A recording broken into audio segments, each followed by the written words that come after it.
My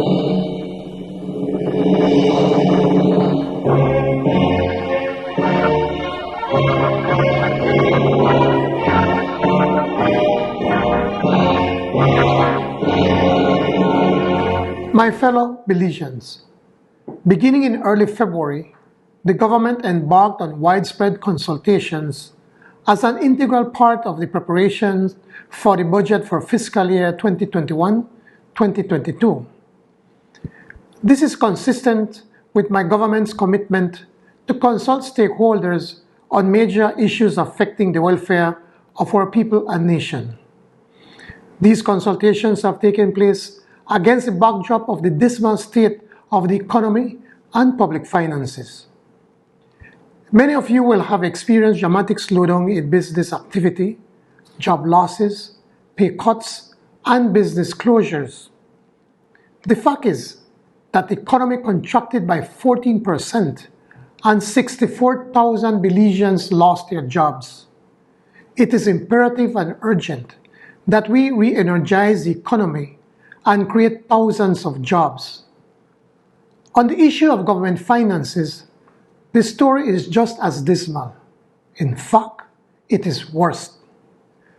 Government collected far less in 2020-2021 than was projected. Total current revenues and grants were projected to fall by 28%. GST collections fell by 32%. On the expenditure side, total spending fell by only 15%, far below the 28% drop in revenue. There is a huge gap between revenues and expenditure. The primary deficit is approximately $300 million. In effect, we do not have enough money to pay salaries, rent, and the like bills.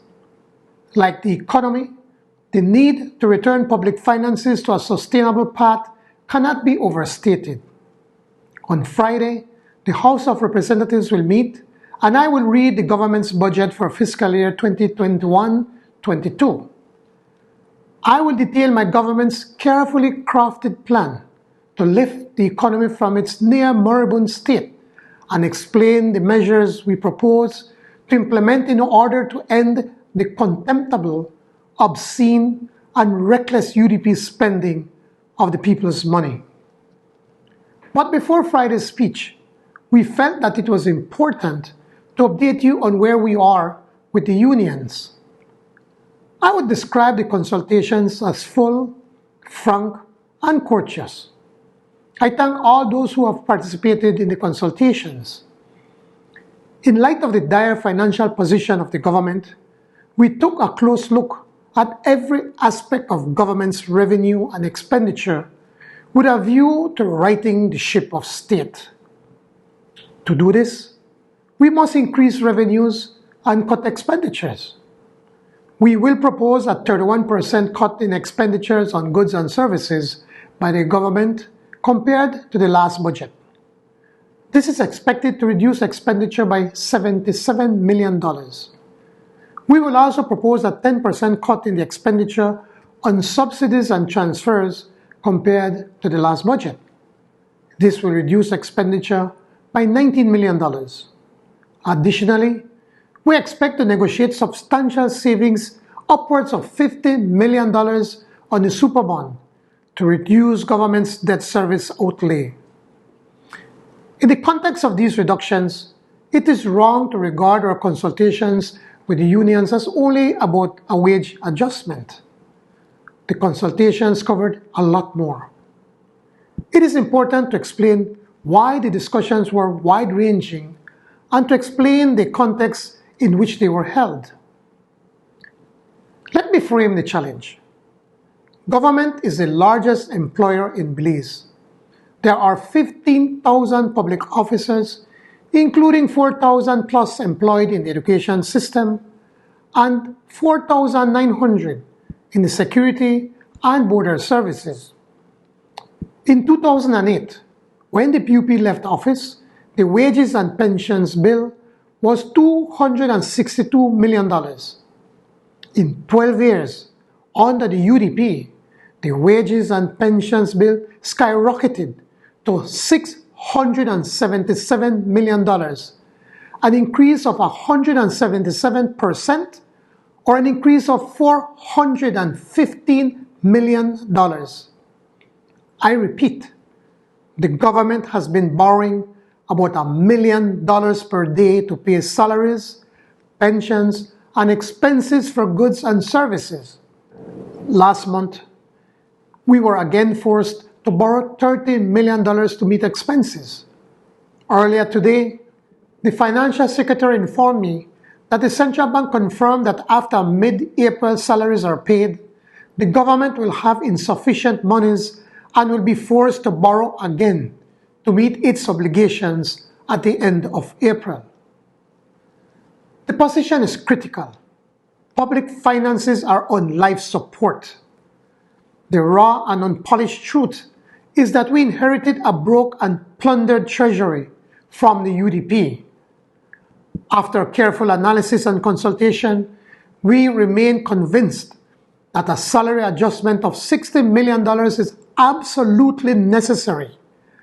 Additionally, we propose to continue the increment freeze, which will account for another $20 million annually. Unfortunately, the unions have not, so far, agreed with us that these adjustments are needed.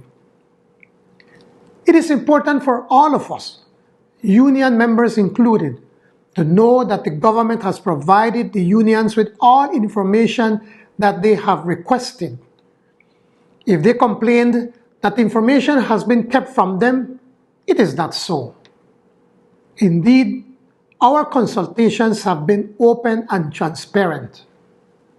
Additionally, we have put forward numerous proposals in our attempt to win support of the unions.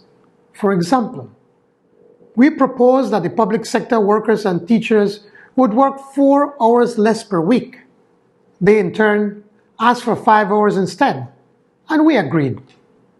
We secured the agreement of the central bank to extend leniency on defaulting loans until the end of 2021. Both the DFC and the National Bank have agreed to make available $5 million in loans to public officers and teachers. We have agreed to waive stamp duty on mortgage transfers by teachers and public officers.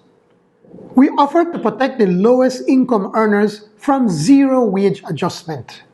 We proposed reducing further the salaries and benefits for ministers and ministers of state, representatives, and CEOs. We agreed to accelerate the reform agenda, including whistleblowers and unjust enrichment laws. And we supported the Joint Government Social Partner Monitoring Committee to assess the performance of the budget every 6 months. In short, government made every reasonable concession to garner support of the unions. Fellow Belizeans, my government was elected to office with a massive mandate to bring change. We were elected to fix the economy and social problems created by the UDP administration. The people of Belize have voted overwhelmingly against business as usual. Therefore, we intend to deliver on that mandate. After assuming office, I reported on more than one occasion that the UDP have bankrupted the country and that we would have to experience a period of austerity before we return to economic dynamism and growth. Some people said, because of the austerity measures we have implemented, we would lose the municipal elections. They were wrong. The PUP received a historic mandate as the Belizean people in every district reaffirmed their faith and confidence in our party and in Plan Belize. Today I was informed that the joint unions are preparing for industrial action. That is their right, as it is our responsibility to ensure that we continue to provide the needed services for our people, and we shall do so. To defeat COVID-19, fight poverty, grow the economy, create jobs, provide low-cost housing, and provide affordable education, we must first accept the reality of our financial predicament and implement a plan that would deliver us from this difficult place where we are. I will explain our plan on Friday in the House of Representatives. My government remains open to constructive suggestions that are consistent with the urgent need to reduce expenditure and to increase revenue. We cannot continue with the reckless borrowing, for it will destroy all of us. If we unite and support a plan to restore our Belizean jewel to economic prosperity, we will all win. Como un gobierno, con un mandato sin precedentes y elegidos para gobernar, tenemos la responsabilidad de gobernar para todos los beliceños. Tenemos la obligación de velar por el bienestar de nuestro pueblo en general. Y es por esto que hoy, después de hacer todo lo posible para que los sindicatos entiendan y trabajen con nosotros para reponer la economía del país, hemos tomado la decisión de proseguir con el presupuesto que se les presentó. Todo esto después que hemos hecho todo para satisfacerlos y justificar las decisiones. Ha llegado la hora de seguir adelante y enfocarnos en sacar a nuestra gente de esta oscuridad.